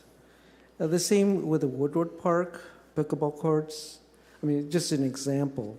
And the other is, I do like the language used in terms of, ongoing community engagement, but yet it is not granularly explained. Like, for example, I like to hear from the staff how these two projects in particular were developed. In other words, the San Pablo rehabilitation. How did that happen? Whose idea was it? Was it organized groups that came up with the idea? Was it ad hoc committee that came together? Was it, I don't know, a city council member or somebody who just walked into somebody's office? Where's the entry point? And how can, people in the community be engaged so that I know Mr. Jose Leon Barraza has expressed deep need for that Southeast Fresno. How can community members in that area, for example, or anywhere else, including my neighborhood, how can, because the wording is really good, ongoing community engagement. Well, what does that mean? You put it on radio, you put it on Facebook, no, you go to the door, what's the method for the initial idea, and then how does it develop? I like to hear, particularly those two, because being granular about them can perhaps give us some idea about these two projects, which may reflect on the overall, description of the process. So thank you very much. Thank you. We have no more speakers in-house. We have Lisa Flores online. Hi, Lisa, you have 3 minutes. Good evening, all. I want to thank everybody on this commission for taking the time and dedication to making sure that our parks and our tax dollars are expended in the most judicious way. I have a couple of questions about the budget. As you all know, I love roading. I mean, my beloved roading. Park 42, that's mine. A couple of questions I have is, Mr. Arias and the City Council are going to be looking into building parking structures within Roding Park and also changing the rental agreement of Chaffee. How does that impact Measure P? Also, too, if that comes up in any sort of budgetary projections or in the capital expenditures of Measure P, I would like to remind the commission that Fresno Chaffee Zoo has never produced their parking plan to me. I've been asking for more than, I believe, 5 years now, and I've never seen one. And also to do not be awed by their attendance numbers, because their attendance numbers of 1 million people or whatever they want to project is not a true relationship, is not a true number when you're talking about traffic numbers. And a complete and in-depth traffic study needs to be done before any sort of parking structure goes into that park. In fact, a parking structure should not go into that park, since there's land available on the other side of Belmont, and also there's Kmart that is owned by High Speed Rail, and I'm pretty sure the city of Fresno could get that for cheap as far as long range. So just remember, whatever their attendance numbers are, it's apples and orange to what traffic really looks like. Also, too, you reported out about landscape improvements. What exactly does that mean in roading? What sort of landscape improvements? Because we at the dog park, the small dog park, have never been told when we should be expecting our shade. That was one of the requirements I requested when I did a site review before they started building, was that whoever ended up on the lower side of the dog park needed shade. Yes, we get shade from the trees occasionally, but we do need shade, especially in the summer, and when it starts to rain, we definitely need shade. And we have yet to see that either in the city budget or Measure P. We would like to know, when are we getting our shade? And finally, I'm also very concerned about any expenditures that the city may be coming and looking at how to defer their cost for dealing. There are no more speakers online. Thank you. I will now close public comment. All right, there are any commissioners that would like to make a budget recommendation? Motion. A budget recommendation motion? Not right now? Need more time? All right, then we'll go. Can we do this at the next meeting? We have 3 meetings, so this is the first one, so we have 2 more times after this one to make budget recommendations before it goes to council. Thank so you. This is all brand new. I do understand. Normally, the first round, we're not ready, but next meeting, we come back with our budget recommendations. I thank you. Thank you. All right, we will go ahead and move on to the next hearing. ID number 24-1378, hearing review of the final draft Parks Master Plan Technical Amendment, Environmental Assessment, public comments received, and PRAC recommendations to the amendment. Would someone from the Parks Department please begin the presentation?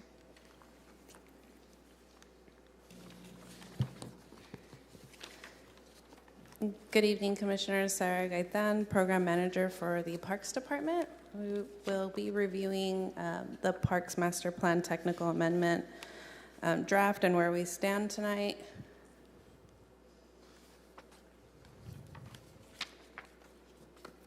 We will be reviewing the timeline, the public comment period, and the next steps. As previously presented to you all, our timeline, we are currently in the October portion of this, which is the PRAC recommendation. July and October was used to go through all of the public comment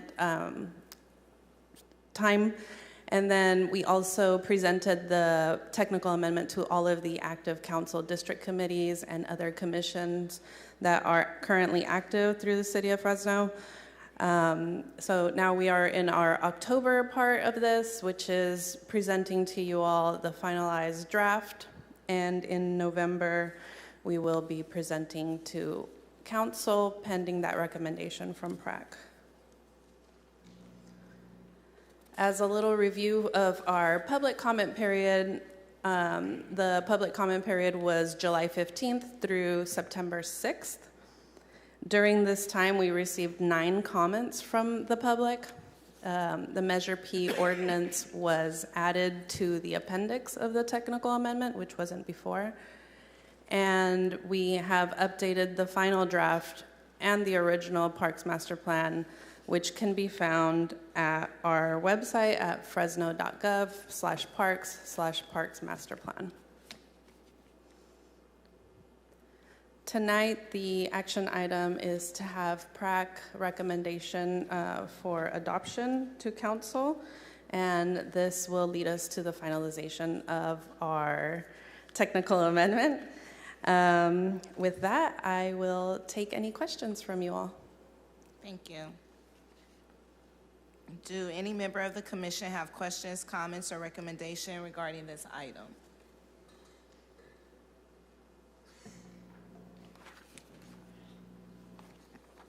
I don't think we have any questions. Thank you for the presentation. Wait. The technical amendment, does it have anything to do with this one, or is that a separate thing? No, that's an attachment. That's the, what is it called? The environmental assessment, Okay. which was done to the Parks Master Plan technical amendment, and it was just saying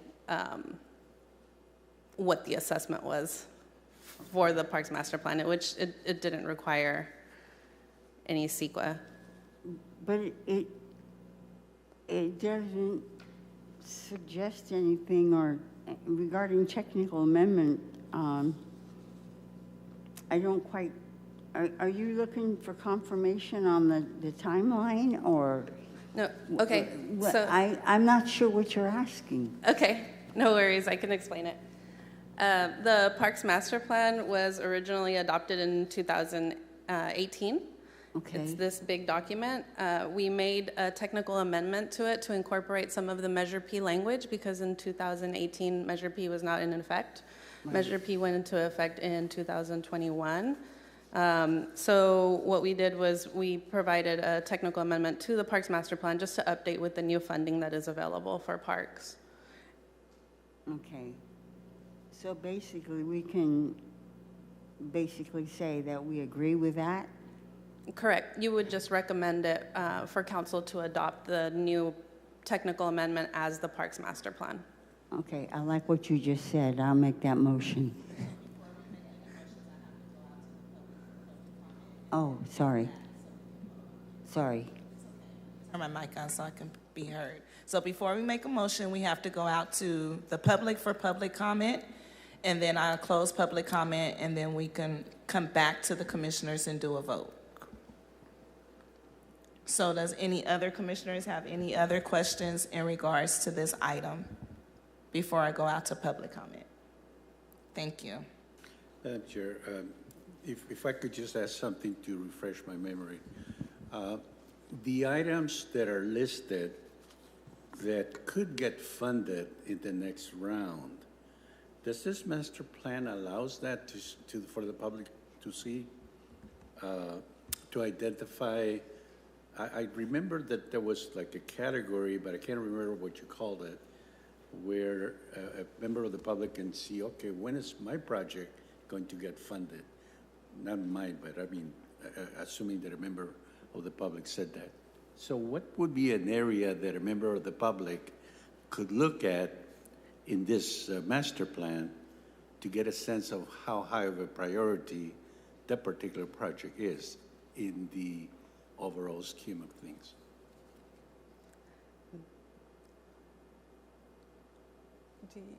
I think he's asking it pertaining to park projects, correct?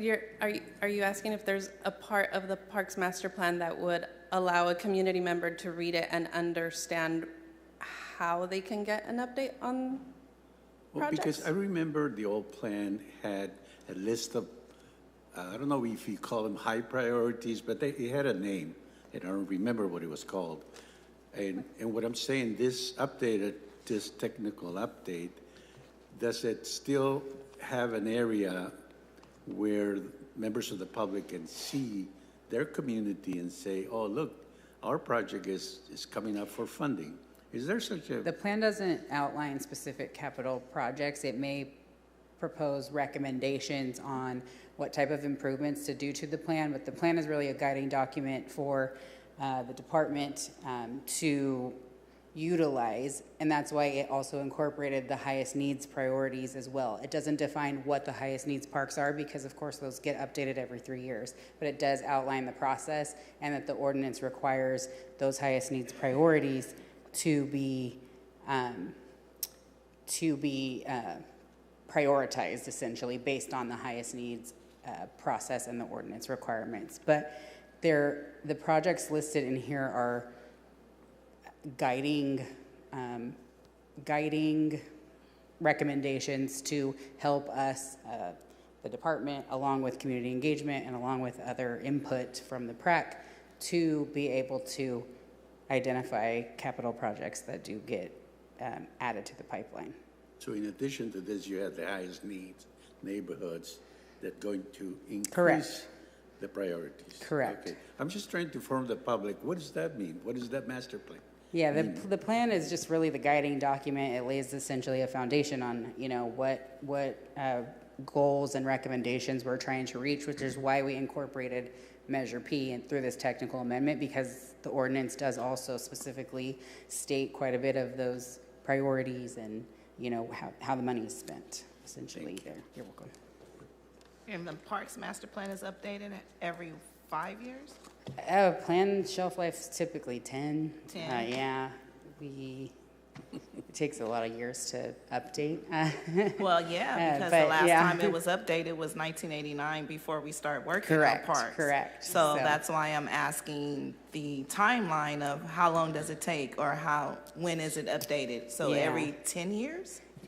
Typically a shelf life is 10 plus years. Even with the growing city and as big as Fresno is, and with the addition of the Measure P funding?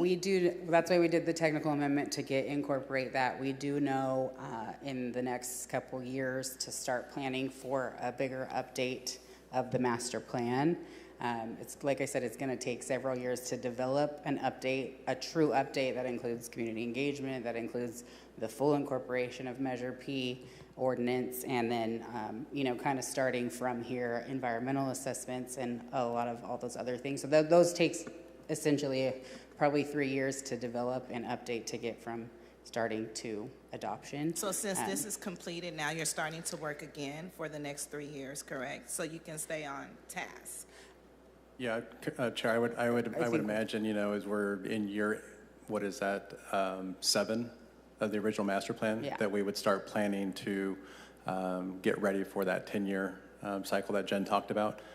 Really what this one did is incorporated Measure P language, as you all know, added the new inventory to our parks system and got rid of some assets that are no longer there. But yeah, I think the new one will definitely be more to what Jen was talking about. It's going to be that long process with that community engagement and really kind of lay out a whole different scenario based on, the first master plan had no real mention of Measure P. So, now going forward, Because Measure P wasn't born yet. Correct. Yes. And going forward, it's going to have a whole different, I think, spin to it as we move forward with that funding source. So my question to you, Aaron, is when year 7 comes and it's time to start updating the Parks Master Plan, will the highest definition be done in enough time to be able to include that and talk about the highest needs definitions, the highest needs parks inside the newly updated Parks Master Plan. That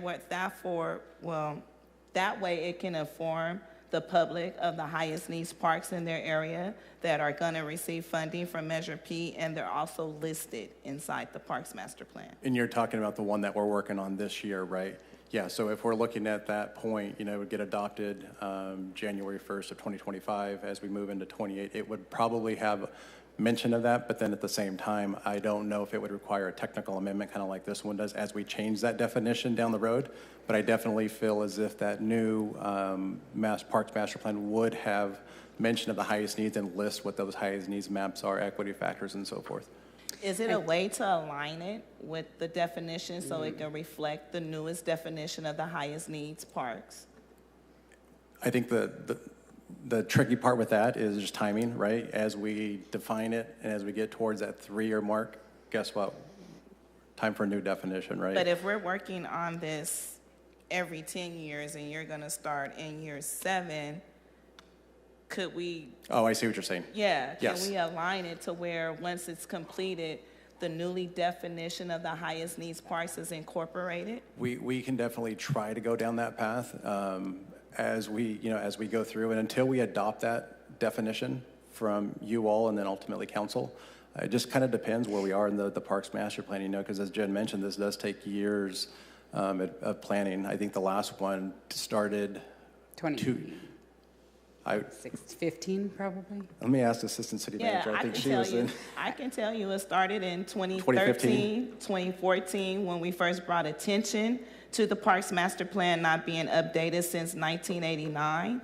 So I think that in order for us to do justice to the public and the commissioners that sit on this, that we need to align everything up to reflect what Measure P is really about, and to align it with all of our park plans, our Parks Master Plans, so the public can see the effects and the benefits of having Measure P and be able to see what's being done in their neighborhood park. Right, I agree 100% with that. Yeah, and just like we incorporate other specific plans into this document, I think definitely going down that path with highest needs and any other, cultural arts plan too, that wasn't in here.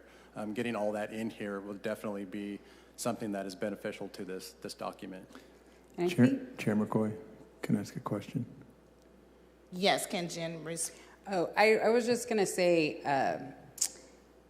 the highest needs is updated every 3 years also. So the plans are essentially to guide that, which is why we incorporate Measure P, and it's the process and all of that, but we're still every 3 years going to go out to do the highest needs updates, and things could change again. So that's why typically the plans don't incorporate specific maybe projects, or it may list flagship, priorities in here, which it does. And like to your point, we can include engagement and what was recommended by the public and that type of guiding document. But the highest needs process and getting all those input and having those updated every 3 years is really what guides projects out of the funding, on a shorter term. It's more of a short-term implementation plan, our highest needs process, where these are our long-term planning and goals. Absolutely understand, but I think that we,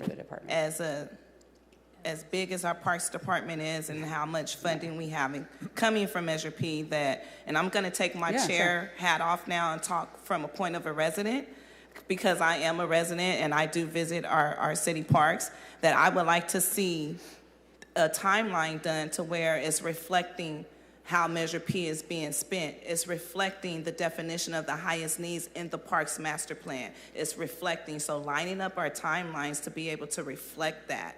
I think that would be more important to our community residents who frequent the park, so they can know what's going on. Is my park a highest need park? What's being done for my park? Are we getting more bleachers? Are we getting a splash park? Is our pool going to be taken care of? Is our gymnasium going to be done? Is that reflected in the Parks Master Plan? So I think lining up all these plans together to have a reflection of the plans that are receiving Measure P funding would be more beneficial than we're just sitting here assuming and saying that we can't do this because this is not done until that. We can do it if we line up our timeline. It might be effective, cost effective, or it might be a lot of manpower hours, but we're here to serve our residents, and our residents deserve the best, and they deserve to know. So that's all I'm asking, is if it's possible to line it up.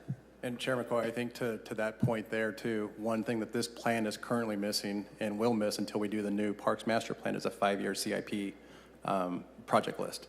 Back when this was being developed, the Parks Department had operating budget about $18 million and 4 active capital projects. Completely different time now. Now I think we can look forward and show what a 5-year capital project to that tune, you know, what's down the pipeline, what's going to come into the parks, what do we have planned for the next 5 years?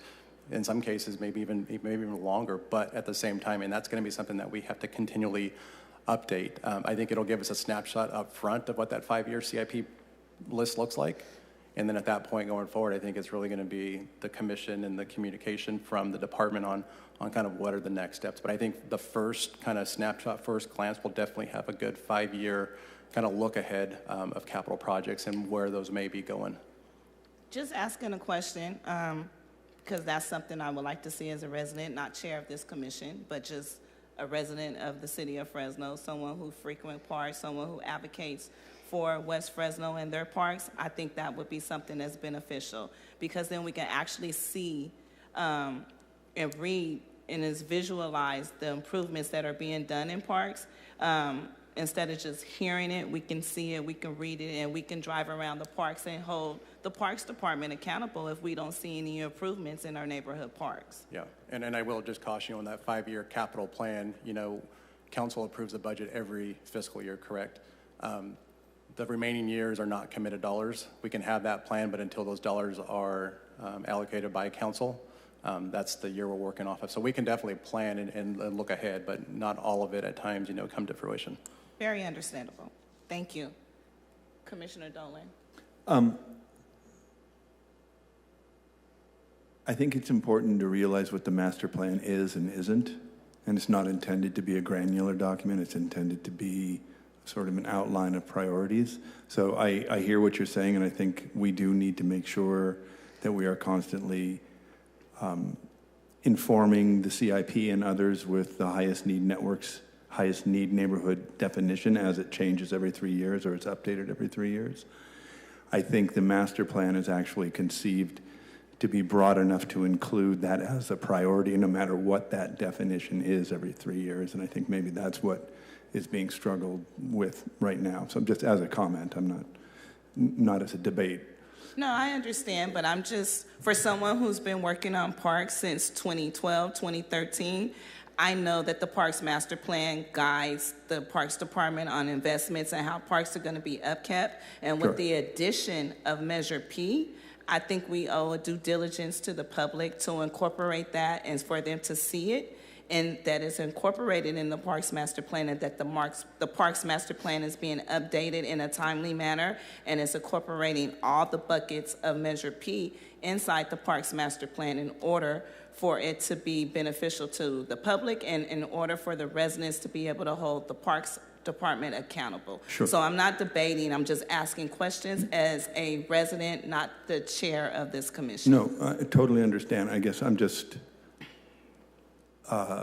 making room for the possibility that it may be conflating the 5-year CIP with a master plan. That's Very understandable. As long as we have something that's updated or current, then you won't hear me. Agreed. Okay. And then and this may have actually been said, so I apologize. I'm just looking for a little clarity.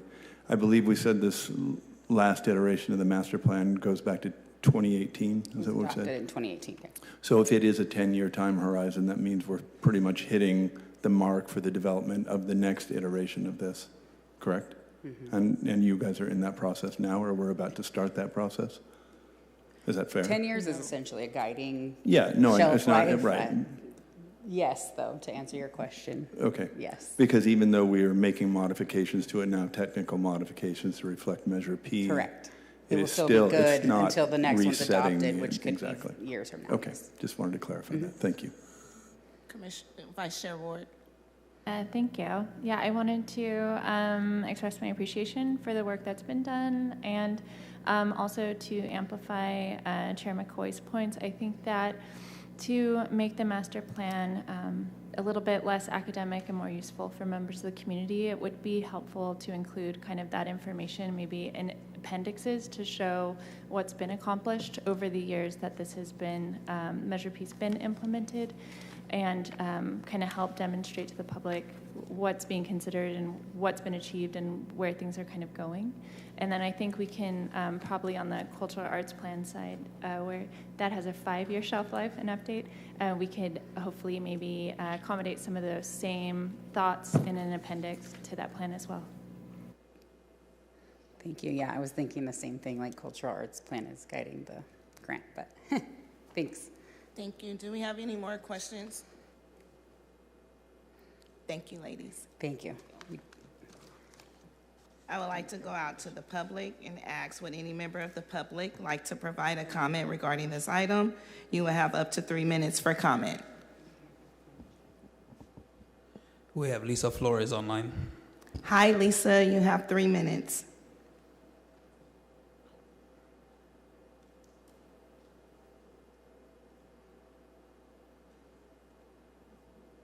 Lisa, are you there? Sorry about that. I just got the unmuted. Thank you, Kimberly. Could I get a 30-second warning before you guys cut me off? First thing, there should be an annual update or like an annual technical amendment to this document that reflects the expenditures and the allocation of Measure P money. For example, somebody like me, when I meet my community of interest, which are the dog park folk over at the park, they're always asking me about, what about this expenditure? When are we getting shade? I can't ask that question because nobody can answer that question for me. Phone calls don't get returned. So it would be really nice if I knew I could go to the master plan and know that Measure P stuff is construction money that is spent for Measure P is listed. You know, initiation, this is what we're looking at. Next year, if it's allocated, then it's when it's going to be constructed. Then you guys can pat yourself on the back and say it's completed. That would be wonderful for members of the public, because then I won't have to spend hours upon hours trying to track down that one piece of information of when are we going to get an allocation for shade. And also, too, city staff should not be acting like this is going to be a major update or they're going to have to create this plan from scratch. Because basically, a lot of times, master plans are put on a shelf. They sit there for 10, 15, 20 years. They get taken off the shelf. They get dusted off. They get updated. And they move forward. So this is not really a lot of brain science, guys, but it is. But really, what it is about how do you make this document a more living document and a more accessible document to members of the public, like Mike and Sherry, who would look this information up if they knew it was in the master plan. Thank you for your time. Thank you, Lisa. There are no more speakers online. I will now close public comment. Is there a motion to recommend the Parks Master Plan Technical Amendment Environmental Assessment to City Council? I make the motion, but you brought up some interesting information about the Measure P money and having it reflected in all that we're doing. If we approve of this, is it going to affect it one way or another? No, this is just I believe it's just getting us on record to make a recommendation to send this to council. I do believe that the Parks Department has incorporated some of the things that Measure P is doing in all categories. But as the discussion was happening, some things is going to be missed because of the timeline and the difference, because we're in a budget season, so it won't be reflected. but it'll still be ongoing, if I'm correct. Sorry, Chair, can you repeat your question? So I'll let Commissioner Collier repeat her question. She feels that, Commissioner Collier feels that I've brought up some points about Measure P and being reflected in the Parks Master Plan technical amendment and things like that. And I explained that some things are going to be in there and some things are not going to be reflected because of how they're updated, and it's a different timeline. So our discussion was about lining up our timeline to be able to incorporate it into the Parks Master Plan at the same time, and everything will be covered and some things won't be not included. And Recommending to agree to this, would that affect that in one way or another? No, what would happen is that the Parks Department would try to do their best to line up the timelines, but there's not a guarantee, but it won't mess with anything, correct? Okay. That's correct, Chair. All right, I make the motion that we accept this recommendation. Second. Give to the council. Thank you, Commissioner Collier. Is there a second? Second. Thank you, Commissioner Dolan. All in favor say aye. Aye. All opposed say no. It has passed. And we will move on to another hearing, ID number 24-1369. Hearing to receive public input on allocations related to Measure P, updates to the Parks Master Plan and Cultural Arts Plan, and annual Parks Department budget and capital improvement plans. Would any member of the public like to make a comment regarding this item? You will have up to 3 minutes for comment. I see no cards in chambers. Do we have anyone online? Yes, we have Lisa Flores. Hi, Lisa. You'll have 3 minutes. Hi, guys. I guess I'm the only member of the public that's on Zoom this evening. Yeah, I have a procedural issue. If a member of the commission is going to benefit from expenditures of Measure P, should they be voting on the budget? Or even at a discussion of this budget? Is there a conflict of interest? That's it. Thank you. Thank you. There are no more speakers online. Okay, I will close public comment. Does any member of the commission have any questions or comment regarding this item? You will have up to 3 minutes.